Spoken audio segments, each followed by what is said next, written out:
جب ہم لوگ کہتے ہیں نا ڈھول نہ بجاؤ ماہ محرم پہ، تو ہمیں یزیدی ہونے کا لوگ تانا دیتے ہیں، اے یہ یزیدی لوگ ہیں یزیدی۔ ہم کہتے ہیں کیوں یزیدی ہو گئے ہم؟ ہاں ہمارا حال تو یہ ہے کہ ہمیں ناسبی اور خارجی اہل بیت کا ذکر سن کے ہمیں رافضی کہیں، اور آپ کو ڈھول کے لیے منع کریں تو آپ ہمیں یزیدی کہیں۔ بہت اچھی بات ہے، آپ کے اپنے معاملات ہیں، مگر یاد رکھنا اللہ کی عدالت میں تمہیں بھی منہ دکھانا ہے اور ہمیں بھی کھڑے ہونا ہے۔ ہم حق بات کہہ جائیں گے، کیوں ڈھول بجاتے ہو محرم میں، کیوں ڈھول پیٹتے ہو محرم میں، کیوں چڑھاوے چڑھاتے ہو بتوں کی طرح معاملات کر کے، تو آپ کہیں گے محبت ہے محبت۔ ہم نے کہا کیوں محبت ہے؟ جن کی شادیوں میں ڈھول نہیں بجے ان کی شہادتوں پہ ڈھول بجاتے ہو، بے شرمو۔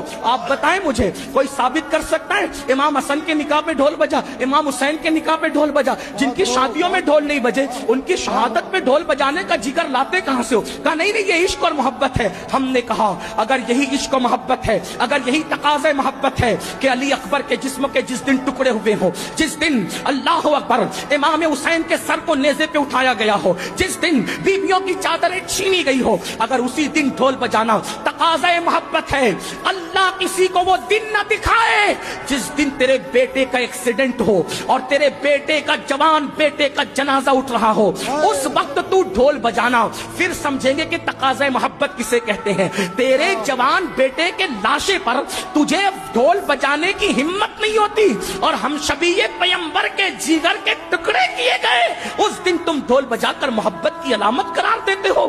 شرم نہیں آتی؟ ذرا سوچو تو صحیح۔ سنیو، بدعقیدگی کے راستے ہم نے استوار کرنے کی کوشش کی ہے۔ امام احمد رضا کی شان یہ ہے، انہوں نے اہل سنت کو بھی اصلاحی نظریہ پیش فرمایا اور بدعقیدوں کو بھی لگام عطا کی۔ کم نصیبی یہ ہے ہم نے بدعقیدوں کے معاملے میں اعلیٰ حضرت کا موقف تو پیش کر دیا، لیکن اہل سنت کی اصلاح کے لیے انہوں نے جو باتیں پیش کی کہ ہم نے اس کی ہمت کی، اس لیے کہ ہم تو سوچتے ہیں فلاں صاحب ناراض ہو جائیں گے، فلاں صاحب۔ یاد رکھو قرآن کہتا ہے واللہ ورسولہ احق ان یرضوا، اللہ اور اس کے رسول زیادہ حقدار ہیں کہ ان کو راضی کیا جائے۔